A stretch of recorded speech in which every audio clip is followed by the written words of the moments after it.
You're listening to Science and Saucery, a show dedicated to adding life to your years. And now your hosts, registered dietitian Juliana Hever and scientist Ray Cronice. Welcome. Hello, hello. How are you doing today? I'm great, Raymond James. How are you? I am fantastic. I am really looking forward to this conversation today. Yeah. Been having a lot of comments on the veg. We have people building veggies. Yes. They loved our veg episode, and so it's been great to see everybody starting to sprout. If you're out there and you have one, please tag us on Instagram or Twitter or Facebook if you're posting pictures of it. And by the way, I want to ask that everybody, we don't do this very often. I know everybody else does. If you get a chance to go to iTunes or some of the other places where we have our podcast and give us ratings, that would be great. Wait, only if you like us. Otherwise, it's okay. Yeah. You can email us, admin@healthspansolution.com if you want to give us constructive criticism. Right. But also... and questions. Yeah. Wait, no, really. And reach out for questions, too. And also at Healthspan Solution on Amazon and Plant-Based Nutrition, all these reviews help us get us out there. And we try not to do that stuff. I know we should be putting these shameless plugs in more often, but maybe we should do a little bit more of that. But yes, I am excited about today's show. It's definitely going to be different for people. It's definitely going to be different, and it's definitely going to perhaps shift some thinking. So, I mean, just try to have the most open mind, because this man is a thinker, a really brilliant. And it'll be interesting to see where he takes this today. But Alex Epstein is our guest today. He grew up in Chevy Chase, Maryland, and it's not too far from where I spent most of my childhood. And we got the pleasure of knowing each other much better over the last year. He's Juliana as well. And if I was going to describe Alex to a complete stranger in a few words, it would be disruptive, critical thinker. Alex studied philosophy at Duke University, and we both share a passion for Ayn Rand and objectivism. And so I actually pulled a quote that I feel captures his spirit. So when he hears this, it'll be interesting to see if, what he thinks. But she said, thinking is not an automatic function. In any hour and issue of his life, man is free to think or to evade that effort. Thinking requires a state of full, focused awareness. The act of focusing one's consciousness is volitional. And I think we're going to find that Alex will bring some of that up. And whether you agree or disagree with issues, one of the things that we've lost in some form is the ability to have discussions and to properly reframe them. And so I hope we spend enough time on that today. But Alex is a little background. He's the founder of the Center of Industrial Progress. He's a New York Times Best Selling Author for the book Moral Case for Fossil Fuels, and he's currently working on a second edition of that. So I love his two podcasts, Power Hour and the Human Flourishing Projects. I've been on those a couple of times. Please check those out. Okay, so welcome, Alex. Welcome to our show today. Hey, thanks for having me. So good to have him here. We've spent a lot of time talking and been on your podcast a couple of times.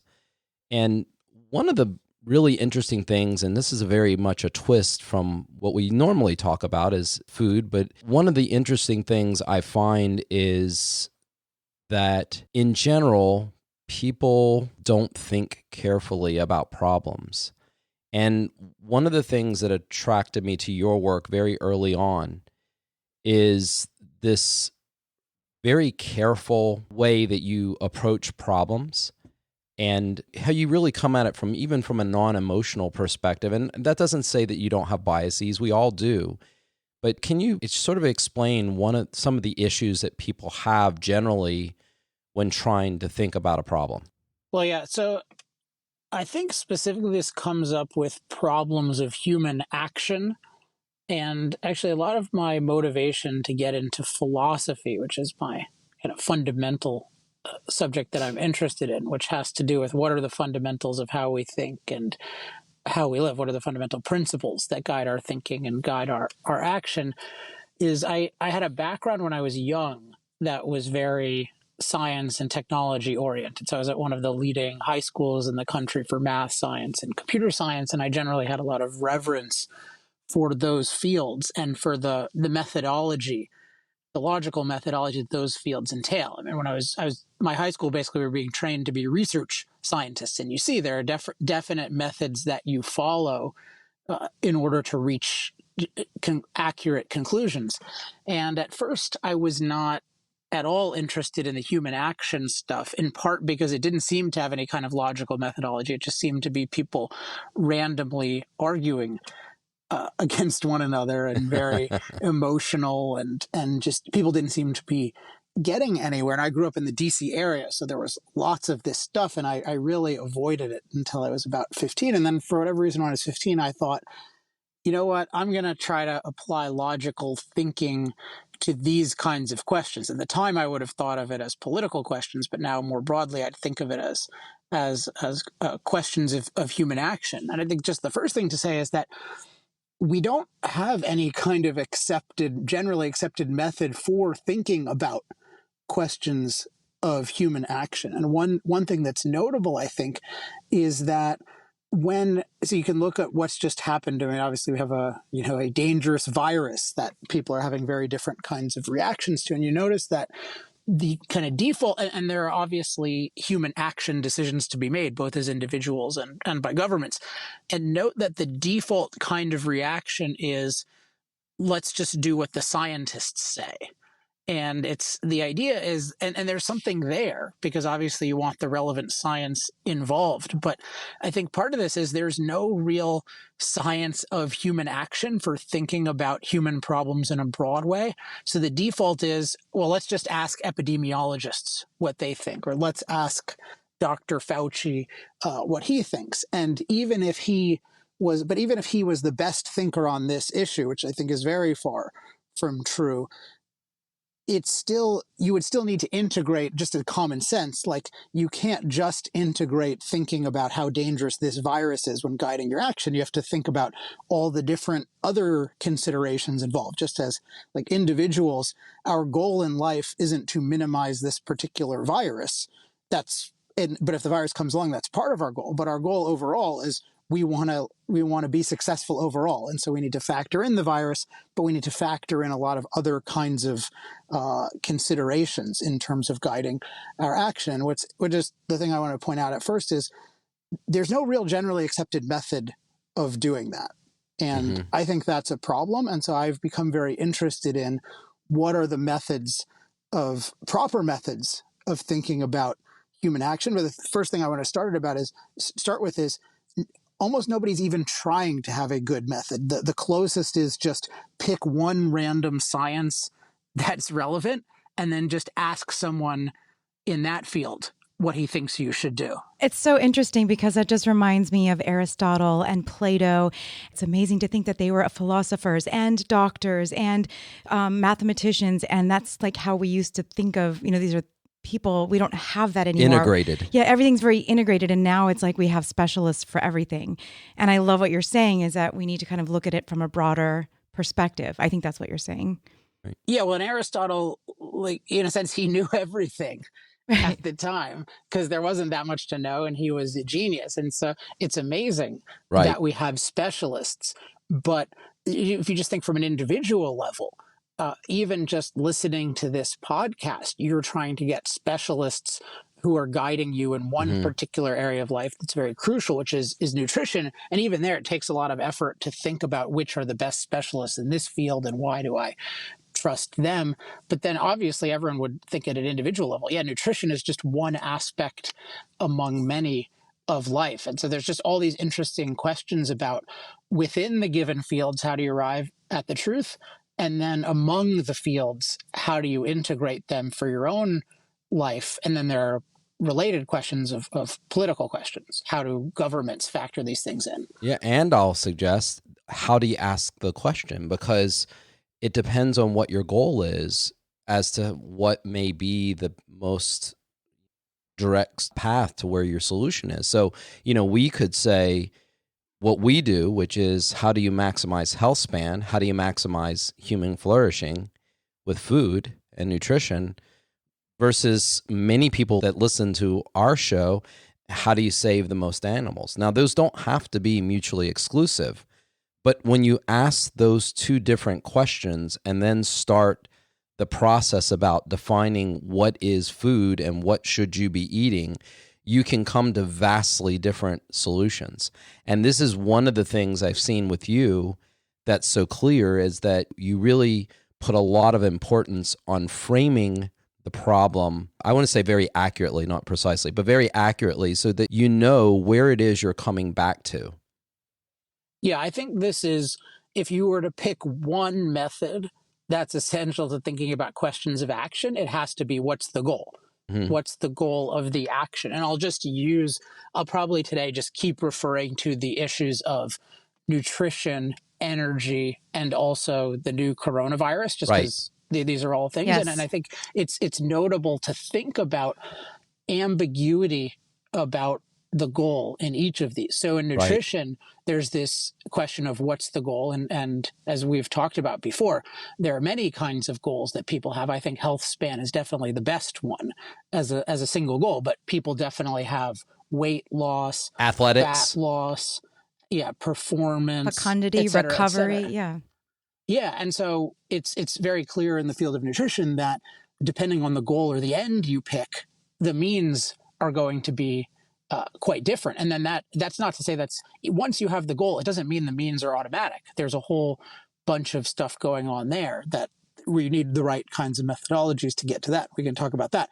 But I believe a huge amount of disagreement comes from ambiguity about the end. And so if you took in the realm of energy, one thing that's really interesting is, or that I focus on a lot, is, okay, what's the goal in terms of energy and environmental policy? And if you think about it in terms of the earth or the world that you live in, or sometimes people talk about the planet. So one view, the human flourishing view, is our goal is the most human-friendly planet possible. So we want to live on a planet that's as nourishing as possible, that's as safe as possible, that's as opportunity-filled as possible. That's one way to think of it. And I think if you think of it that way, then the actions you're going to be in favor of have to include massively transforming the planet from its non or pre-human state, because the non-humanized planet is not particularly nourishing and not particularly safe and not particularly opportunity filled. So if you have the goal that you want the most human-friendly planet possible, that's going to have implications about the means. But often when people talk about the planet, their goal is they want the most natural planet possible, which means the least impacted by human beings.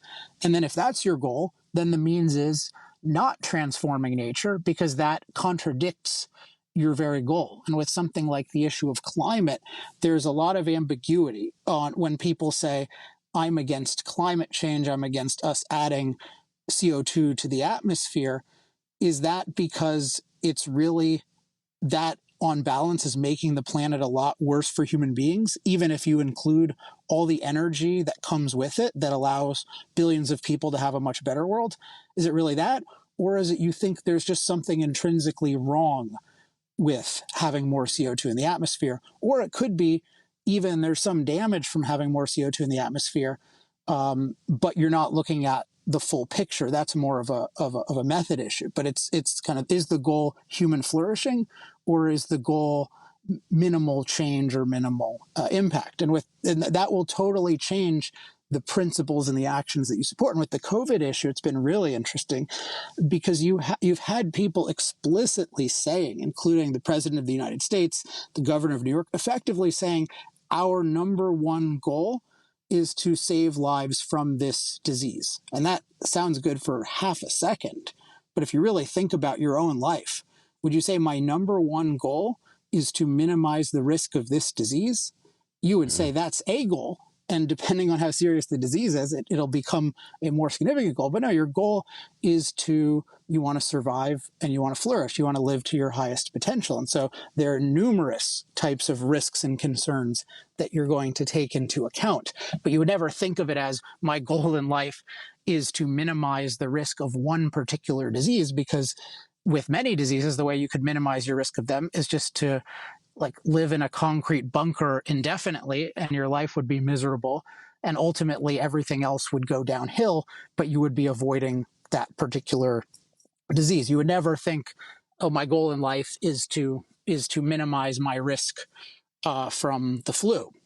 Not to say the flu is the same as this. I think this is in many ways worse than the flu, but it's the same idea. The flu has some risk to you, but you would say it's a goal, but it's not my overall goal. So in this issue, we've had a conflict between the goal of, are you thinking of human flourishing in a holistic way, or are you just thinking about, I want to minimize this particular disease as my ultimate goal? Right. And this is so important because taking the same result, we could go down and tick the top, 5 or 6 reasons people will have an early death and say, okay, beginning tomorrow, there's a national mandate on the kind of diet that you need to eat in order to do that. And it doesn't matter how it impacts agriculture. It's just a business. We'll just close that down. It doesn't matter how it impacts your day-to-day enjoyment of life, because certain restaurants, they can just come up with new recipes. I mean, we could do that. And in fact, what most people are dying of, the comorbidities that come along with this disease, what they really are dying of in the hospital is a little different than flu. And why that's important is because we're not making those same kinds of edicts and mandates, because the problem around diet is framed very differently. We joke and say that obesity is an STD, a socially transmitted disease, because we believe that we're very influenced by the people around us. And I know that I got overweight doing that. But at the same time, when you look at all of these cardiovascular disease, certainly diabetes or glucoregulatory issue type 2, these travel in clusters around cultural norms. And so in that sense, they could be regulated from above if that were the only goal. And we would probably have more people dying of those things every day on an ongoing basis than what we're seeing here. Yeah, so if we want to just integrate this into the issue of what's your goal, in the realm of political decision making, I think a crucial issue of the goal is, what is the goal of government? Is the goal of government to sustain our lives, which means as the means it gets to control us however it sees fit? And that would include not just on the coronavirus, but on nutrition. Or is the goal of government to liberate our lives, which means that it gives us the freedom to sustain our lives and pursue flourishing as we see fit? And then it just relegates itself rather to preventing other people from violating our rights and interfering with our freedom. And so in the context of this virus, it would be, yes, you can test people and you can isolate people who actually have it and demonstrably have it and are clearly a threat to others. You can do that as part of liberating lives, but you do not get to control everyone's life in the name of sustaining or, quote, saving their lives. And again, this is an issue of the goal. What is the goal? So just in all of these issues, I'm glad you brought this one up first, because in all of these questions of human action, the first question is, what is your goal? And that's so much of the disagreement begins there and will never be resolved unless one begins there. And when we set that goal as freedom and human flourishing, then there's a lot of things that play out from there.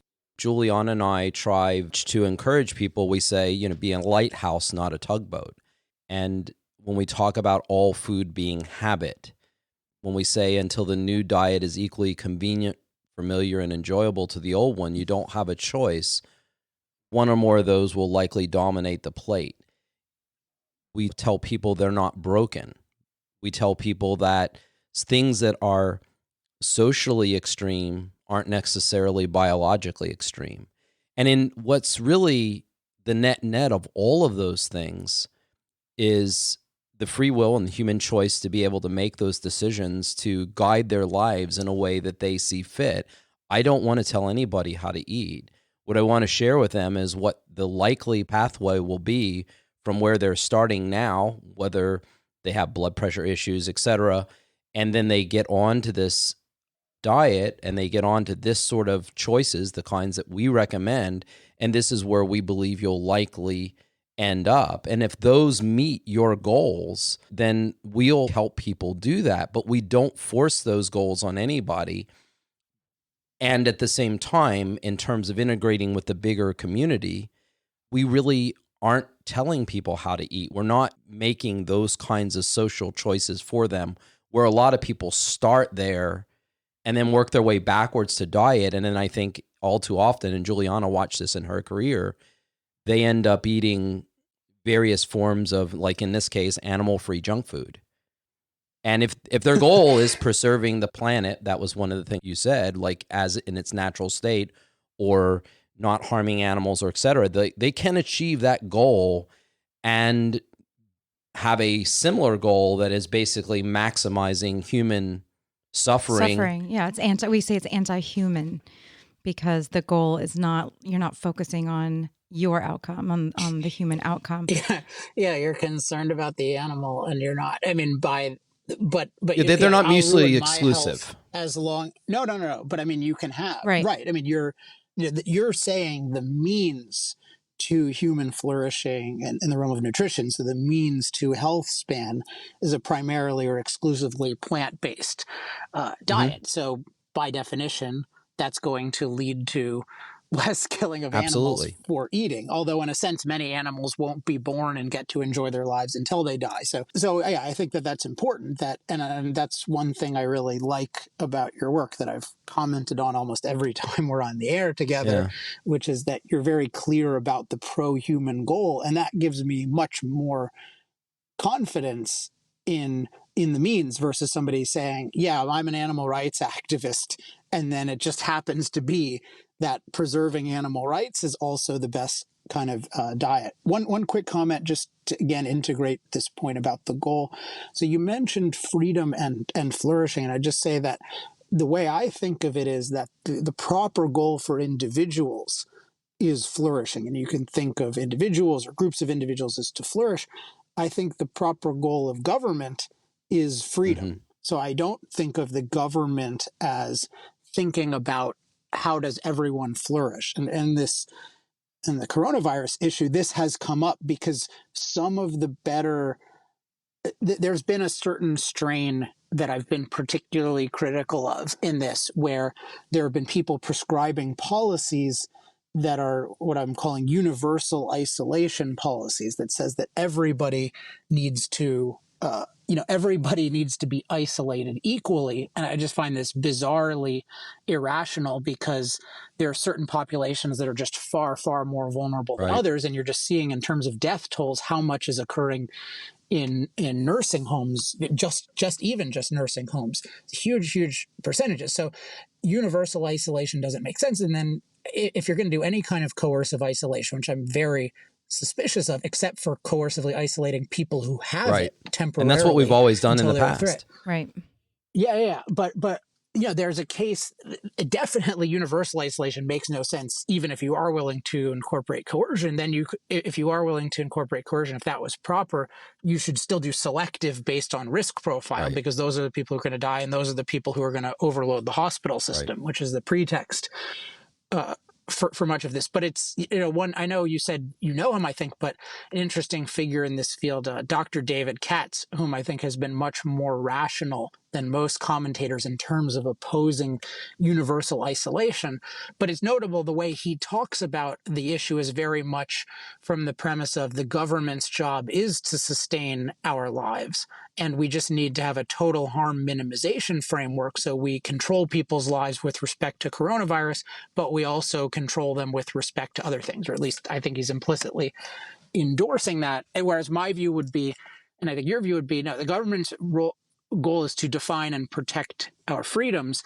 And then part of what we can do under freedom is we can choose what we think are the best food options for us given our goals. And then people like you can give us information and we can act on that information. And I always am grateful when people who have a lot of confidence that they are right, that they still want to be a leader and a model, but not coerce it or impose it on Right. others. As soon as people start any kind of coercion or imposition, I cease to think that they're right technically. And even if they are technically, I think they're wrong morally. And they're committing us to the kind of system where government forces, once government can force what it views as right, it guarantees that we make bad decisions. And it can be on the level of like a Lysenko type genetics in the Soviet Union, or it can be on the level that we're seeing with COVID-19, where healthy people are being forced to stay indoors and out of the sunlight. And where young people are herded into the homes with older, more vulnerable people. So even the government is forcing us to take actions that are clearly killing people from COVID-19, let alone other things. And that's a guaranteed outcome when the government's view is we decide what sustains you, and then we're going to force that on you. And even from a go back to food perspective, what we find that someone has to want to make changes, like to have their own agency over that decision, that the people that are most effective at changing and making dramatic transformations in their diet and overall like in their health is when they're making the decision from within. That when someone tries to put it on them or force them to do it, it just doesn't work. No. Yeah, that makes total sense to me. So in framing goals, what do you believe some of the salient features of framing a goal? Because we talk about the importance of this. So what are some of the things that you believe are avenues by which one can try to frame goals? Well, maybe I should ask first, what do you think would be the difficulties in doing that? Because you might just say, okay, why not just state your goal? Like what's insufficient about that, or what's difficult about that? Well, I like what you've said before about, for example, when you're talking about fossil fuels, for example, and you talk about framing goals or energy in general. Let's just say energy, not just fossil fuel. When you're talking about things like them being even-handed and that they need to be defined, and in our case, which we all three of us share, they need to really be focused on human flourishing. I mean, a lot of people really have never heard someone set out goals on energy the way you've set out goals. Got it. Okay, well then, the broadest issue here is that when one is having a conversation, one is very aware of the issue of what I would call framework. So the framework is the starting structure. Just like a building is based on a framework, I believe a thought process is based on a framework, a conversation is based on a framework. And so one of the pieces of the framework, not the only piece, is what we've talked about so far, which is the goal. So if you're having a discussion about nutrition, whether anyone states it or not, there is some implicit goal, or often contradictory goals that people have. So you're having a conversation with someone about nutrition, and they're saying, oh, you're in favor of plant-based, like I don't like this, or what about this, or what about that? You have to have in your mind that, okay, pretty early on in this conversation, we have to get some clarity on the goal, and sometimes also maybe even a higher level goal. So if it's, you would make the kind of clarification that you've done many times about, okay, here we're focused on health span. So we're not saying that this is going to be the number one thing to help you win the Olympics or to win Miss America. We're specifically focused on health span. And part of it is you want to get clear what you think. I think that's one element of it. Another is you want the contrasts clear. So saying, okay, I'm focused on health span. I'm not focused primarily on fat loss. I'm not focused primarily on performance. I'm definitely not focused primarily on, or even at all, a kind of animal rights philosophy or protecting animals as an end in itself. So part of the framing is you make very clear what you think. And part of the way you do that is you give the contrast so people can see, okay, it's this goal as against that. And then another aspect, and we're just sticking with the example of the goal here, is you want to get agreement about that. If it's a conversation, if it's a speech, you don't have that luxury. But in a conversation, you can say, hey, do you agree that this should be the goal? And if you don't get agreement about that, I think the more one is aware of the fundamentality of the goal, the slower one is, then there's not much that one can do. Because if somebody says, well, my primary goal is, I don't know what it would be, but I mean, let's say my goal is just to put on as much muscle mass as possible. Well, maybe what you're prescribing won't do that, and you're not in the business of doing that. That's not the goal you're focused on. So you wouldn't give recommendations because recommendations imply a goal. Right. So just as the broad issue, I want to give the example of the being even-handed because it's a slightly different category. But just to reiterate to recap, the fundamental is, I believe, the conversation needs to be framed. Part of that is framing the goal. And then part of that is framing the goal or framing anything is giving clear contrasts and then trying to get agreement. But another thing that you can frame is you can frame assumptions. So there's often if you take the realm of energy, I think, and any kind of energy is very connected to environmental issues. One assumption that goes into energy a lot is what I would call the delicate nurturer premise. So the idea that the earth is a delicate nurturer, which I think of as it's stable, it's safe, and it's sufficient. Sufficient meaning it gives us enough resources. And then the idea is any significant human impact will disrupt it, and it'll destabilize it, and it'll make it dangerous, and it'll make it deficient. And my premise is what I would call the wild potential premise. So I think of nature as dynamic and dangerous as deficient, and we need to dramatically transform it to make it, to make it safe and to make it not just sufficient, but abundant. And so in a conversation, when I talk about, hey, we want the most human-friendly planet possible, I'll be pretty clear early on, okay, well, one assumption that people have is this delicate nurturer premise, and I disagree with this assumption for these reasons. And if I can get those assumptions on the table and get some agreement about that, it's going to be a lot easier to evaluate the impact of something like fossil fuels, because part of the impact of fossil fuels is it empowers us to dramatically transform nature to become a more nourishing and safe and opportunity-filled place. But if people are on the premise that nature is already perfect, if they have that assumption, then it's a big disadvantage. So that's the example of assumption. And then the example Ray brought up of being even-handedness, I think of that as a method. So once you have a goal, there's a question of, okay, what methods are you going to use to determine what's leading to health span and nutrition, what's leading to a human-friendly planet, what's leading to flourishing with regard to this coronavirus.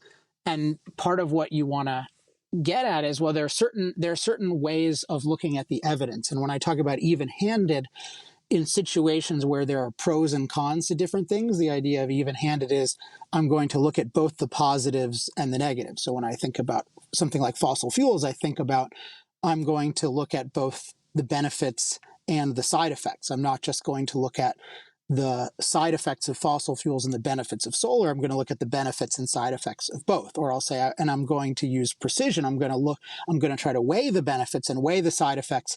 I'm not just going to say climate change is real without being clear about the weight, without being clear, do I mean sea levels are going to rise 20 feet in 30 years like Al Gore says, or is it 2 feet in 100 years like some of the UN reports say? That's a totally different weight. So these are just all examples of framing, but in the if I can raise these issues of, okay, I want to be even-handed, I want to be precise, making clear what that means via contrast, and then getting agreement on that, imagine how smoothly the conversation will be with all of these elements of the framework in place. It leads to a totally different caliber of conversation, or in the context of a presentation that's just far more compelling to the audience. And particularly if you have a view that people are expecting to disagree with, which obviously all of us have this experience, Yes. It's incredibly powerful to start off with a framework that seems to the audience to be almost inarguably true. And usually when you're framing things, sometimes there are disagreements on these things, but often the common sense thing is something that's not common practice. And so I'd say in nutrition, most people will agree that health span is the goal, but they won't agree with it unless you articulate it, unless you contrast it to the alternatives. If you don't do that, and more broadly, you need to establish it. If you establish it, it's just incredibly powerful. And you do that in your book, the healthspan solutions, no accident. That's the title. And it's a focus early on, but it's just so powerful to do that. And I think if listeners think about how many things we read where there's no clarity whatsoever about the goal, let alone the assumptions, let alone the methods, it's no surprise why people are just talking past each other. Yeah. Absolutely.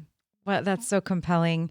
I mean, I think, when Ray first introduced me to your work, and I just love the whole concept of human flourishing. It's just so beautiful, human flourishing. And how did you come to that? As it almost sounds like, and I don't want to put words in your mouth, but like that's the center of how you frame so many different things and the things that your expertise in. So, how did you come to that?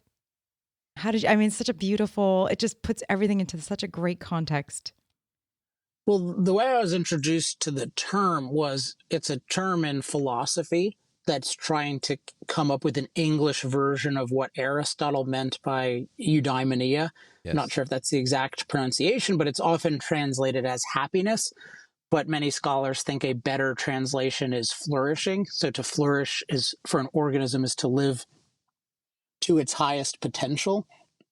And so when I was working on fossil fuels, and in particular the book The Moral Case for Fossil Fuels, and I'm talking about what's the goal, I thought that was the best way of capturing what the goal is. And at that time, it wasn't particularly novel to me because I was familiar with it from philosophy. But over time, I realized this really resonated with people. And I remember someone, at least I know Ray knows, Dan Sullivan of Strategic Coach. Yes. He told me, and he said, I read this book, and he said, that concept, human flourishing, you got to go with that.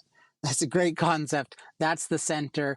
You got to emphasize that. And I realized that my ambition since I was 15 years old, really to pursue or to advance the science of human action, it's really the science of human flourishing, because that's the goal. I mean, human action is the broad category, but the goal is human flourishing. And that helped a lot with thinking about other issues and helping people identify sub-goals for other issues. And it's also captured to me what a very good way of integrating my interest in personal types of issues. I'm very interested in just, okay, how do I succeed as an individual?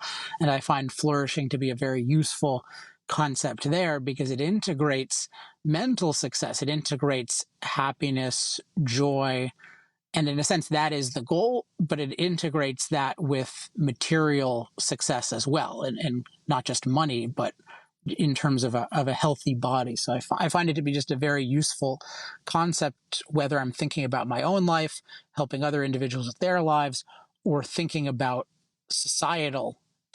big societal type decisions.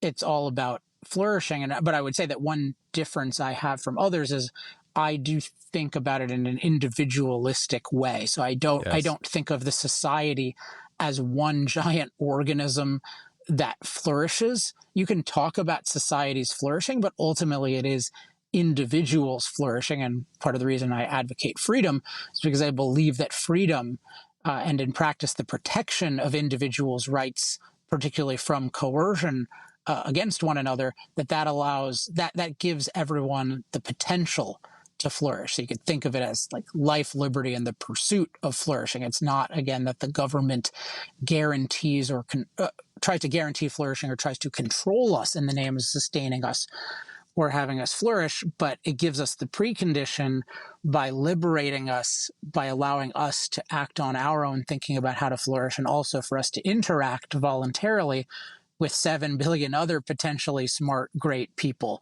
to flourish. Right. And as we take that next step, once we can get some agreement on what we're trying to accomplish, one of the things you say often is the sloppy language that often dominates the discussion that ensues afterwards. And what's really interesting about the sloppy language is that one might immediately have sort of a visceral picture of someone who's just unable to articulate a particular point.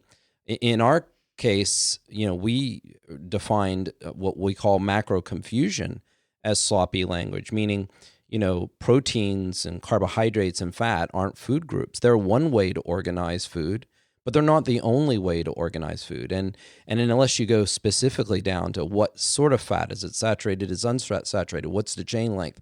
Is it complex carbohydrates or simple sugars? Is it, dietary fiber? What amino acids are we really talking about? The building blocks of proteins, and what is the concentration level? And so when David Sinclair and Andrew Bremer and I wrote our first paper that had to deal with this, we used the food triangle to try to segregate food in a different way that really reflects how biology concentrates and segregates nutrition. And it just so happens that animals, as David used to say, fuzzy things and green things segregate nutrition in a fundamentally different way. And by putting that new framework on, it allows you to have discussions without it being eat fat, don't eat fat, all the kinds of crazy. Yeah, it becomes much more proactive, like something people could actually work with instead of the center of all of the problems with diet interpretation. Yeah. And another place where this is really important is, everyone just absolutely accepts as a fundamental axiom that the proper way to look at calorie is to compare the amount of calorie that you deposit in any given day with the calorie that you actually utilize in that day. And clearly, if one takes a cursory look at nature, calories just scarce. And we have energy storage organs. In fact, all plants and animals have energy storage organs to even out times of scarcity and excess. And of course, nobody would balance their checkbook this way. They wouldn't only write a check based on today's deposit. They would probably take some consideration for the account balance. And yet, dietitians, physicians, nutrition coaches, or personal trainers, they almost always look at this one framework of how much did you eat today and how much did you expend today, even when the person is carrying around maybe 300,000 calories, hundreds of 12-inch cheese pizzas. And it's just crazy to me that that's not intuitively obvious, that it is an okay framework and you can balance your checkbook that way and you won't overdraft it that way, but it would really be difficult. And so this idea of not only how we frame it, but how do we ask the question? If you start saying, what should I eat? And you define it in terms of protein, carbs, and fat, you might come to an unbelievably different answer than if you look at our food triangle and say, how do these reasonably segregate all of the elements of nutrition that we're trying to maximize health span? So if we're talking about the broadest issue of thinking methods to constructively approach different kinds of issues of human action, hopefully with the aim of human flourishing, this is a crucial method issue of how do we formulate concepts. And I know we're both admirers of Ayn Rand, and she had a lot of great material on this issue, and she had a line, "No mind is better than the precision of its concepts." And that line I think about all the time. And one concept she had about, so one way to think about well-formed concepts is you're calling essentially similar things by the same name.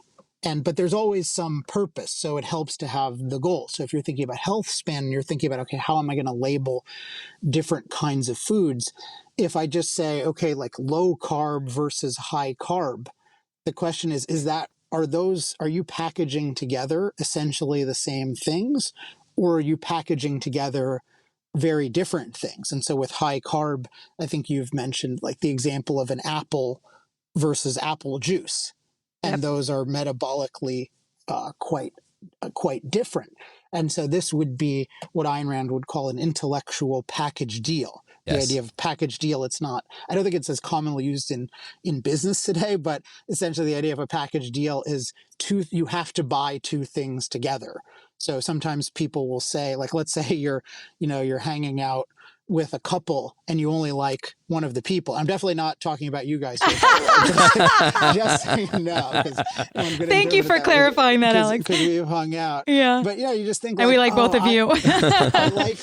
I like the woman but I don't like the man so much, but they're a package deal. They come together. They're Right. inseparable. And so if you want to hang out about that woman, you have to deal with the buffoon male partner in this kind of hypothetical example. And the idea is, no, you don't.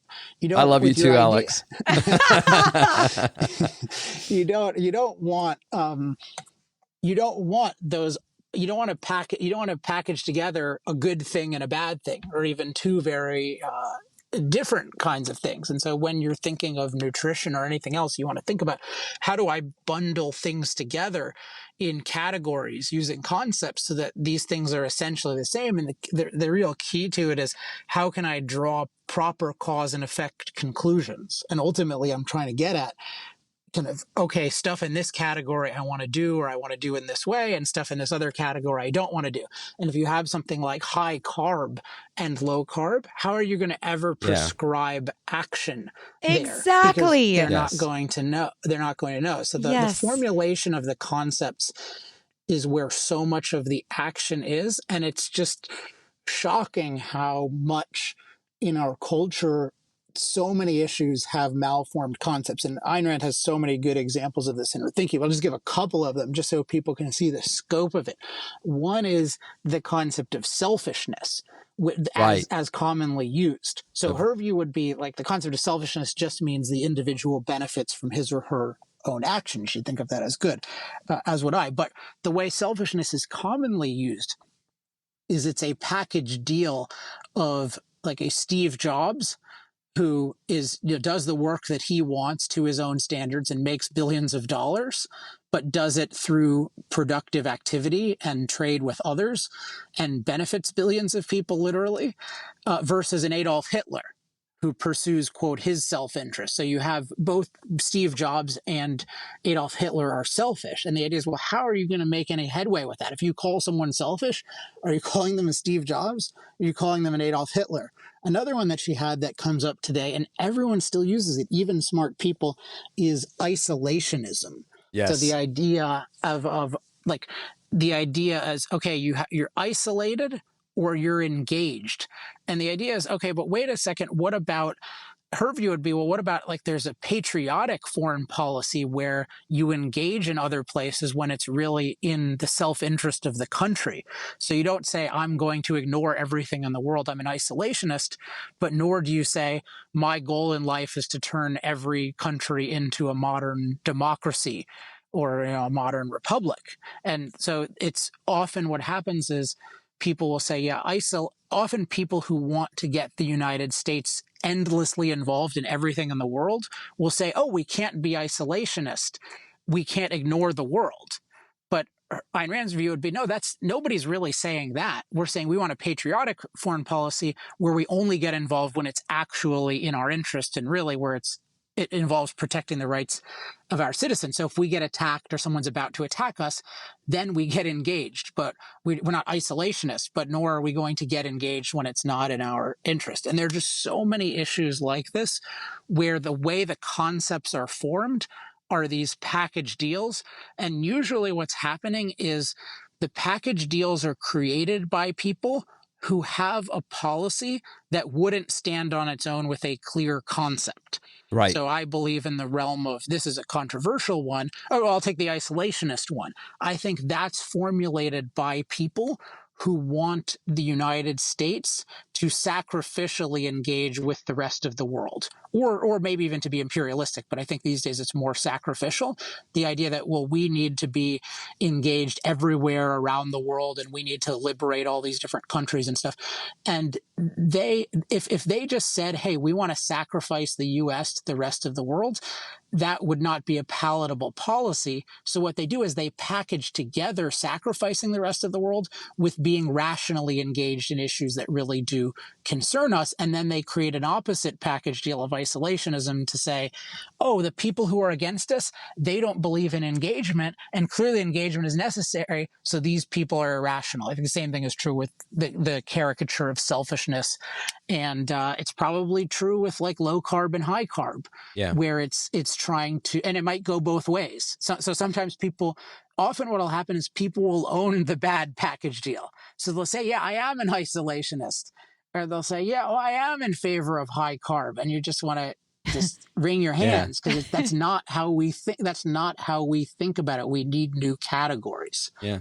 Well, clearly this doesn't trump Aristotle in terms of timing, but 230 years ago, I just pulled this book off my shelf, which you'll find nice in terms of its Lavoisier's Treatise on Chemistry, which is really kind of the first textbook on chemistry, and him defining respiration and combustion as being identical chemical processes, discovering oxygen, all that happens in here, naming the calorimeter. But what's really interesting in the preface, and if you haven't read this, people wouldn't know that he said this, but he says, the impossibility of separating the nomenclature of science from the science itself is owing to this, that every branch of physical science must consist of three things: the series of facts, which are the objects of the science, the ideas which represent these facts, and the words by which these ideas are expressed. Like three impressions of the same seal, the word ought to produce the idea, and the idea to be a picture of the fact. And as ideas are preserved and communicated by means of words, it necessarily follows that we cannot improve language of any science without the same time improving the science itself. Neither can we, on the other hand, improve a science without improving the language or nomenclature which belongs to it.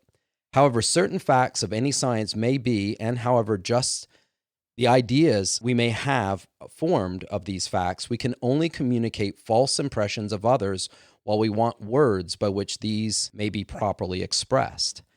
And I just think that's such a beautiful wrap up in terms of what we saw as an issue, which is the language simply isn't good enough to define what you're saying. And there it is, 230 years ago.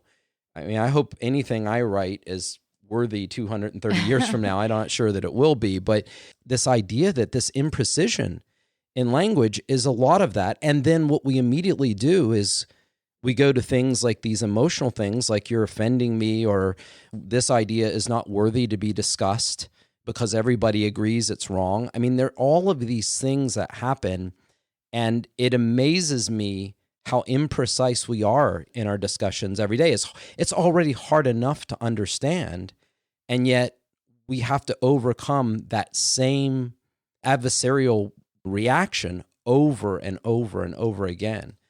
I mean, how do you deal with that, especially because you take on some issues that are very controversial? Big time. And brilliantly, I might add. Yeah, how do you look at that? No, thanks. How do you look at that, and how do you see this language being so important to what we're saying? I love the Lavoisier quote, and it reminds me, or it triggers in my mind, that what I look for when I'm looking for good thought, and one of the things that I most enjoy and care most about is finding good thinkers, particularly in other fields, because I feel like, okay, I learned a lot about energy and the associated environmental issues. And so on my own and with people I know, I feel quite clear about those issues. But that's just one of many, many issues. So I'm always interested in who's really pursuing the science of human flourishing in a different field. And that's part of what drew me to you guys, and particularly when I started talking with Ray about some of these things. And I think of, if there are two things that I'm always looking for, one that the Lavoisier thing brings up is I'm looking for people who are seeking a precise and integrated causal understanding of a field, or you could maybe precise and integrated cause and effect understanding. So you think about a systematic scientific thinker, and they're trying to understand in a particular domain, what are all the different interrelated cause and effect relationships. And then the other thing I'm looking for is the goal. Do we agree on the goal? And it's just recently I had an experience. The coronavirus issues have been really interesting to me. I mean, I've been very upset about the policies, but one interesting thing has been there are so many people engaged with this issue, and I particularly reading on Twitter, and I feel like I'm quite good at judging whether people are seeking this kind of precise causal understanding, precise integrated causal understanding, that it's really fascinating for me to read different people and to ferret out, or to filter the people who are good. So there was a guy named, who knows what I'll end up thinking of. His name is Daniil Gorbatenko. And I'm actually going to talk to him this week. If you're listening, then shout out to you. But he just wrote some stuff on this, and I just saw immediately this guy is really trying to think about this issue. He's an economist, but he's gotten immersed in it, and just the precision that he's dealing with stands out from others. For example, he's talking about issues of dosage, like not just conflating people who get exposed to huge amounts of the virus versus small amounts, because with other viruses that makes a huge difference. Like he's not conflating those, and he's really looking for what do all the super spreader events have in common. And even in terms of things like immunity, he's not equating immunity with antibodies, although because it's possible there are other forms of immunity that don't exactly involve antibodies, or at least detectable antibodies. And I can just see, and he's focused on flourishing, and he's focused on freedom. And whenever I see somebody like that, I get very excited. And I would just suggest that other people, when you're looking at different thinkers, and clarity of precision of concepts is a huge inextricable issue from this precise integrated causal understanding. I just look at people and look at, are these people making clear and valid distinctions that other people in the field aren't? And when I see someone do one or two or three of those, I get really excited, and I know I've found a real thinker. And in most fields, you'll see it so quickly because most people use concepts very sloppily, which means that they cannot possibly portray cause and effect with precision. And then when you find those people making these clear distinctions, it's such a treat. And then you know that's the kind of person worth spending energy learning from. And then if you can find somebody who seems to have some sort of precision who disagrees with them, then you can learn something really good. If you can find precision or something resembling precision in both directions, and usually you'll find, okay, one of them is a kind of pseudo precision and breaks down. But yeah, that's what I'm always looking for. And I find that it's rare, but that allows me to just ignore most stuff. When people are using concepts in an imprecise way, it's just, it doesn't help me at all. And so I pay very little attention to it. Yeah. Well, Alex, certainly you earned the introduction that I gave before you came on, which describing you in a few words, it would be disruptive critical thinker. And I really want us all to have some more conversations like this. I want you to actually be a frequent guest where we talk about some issues. Maybe we go off and think about them. I've enjoyed talking to you on yours. How do people find you and get in contact with you? Well, if you're interested in any of the energy and environmental stuff, the best way is industrialprogress.com. That's the website of my company, the Center for Industrial Progress. And if you go to that link, there will be the ability to sign up for our newsletter, which is free. And if you're interested in my work, that's the kind of clearinghouse for all of my work. I also have a podcast called the Human Flourishing Project, which you can sign up to learn about at humanflourishingproject.com.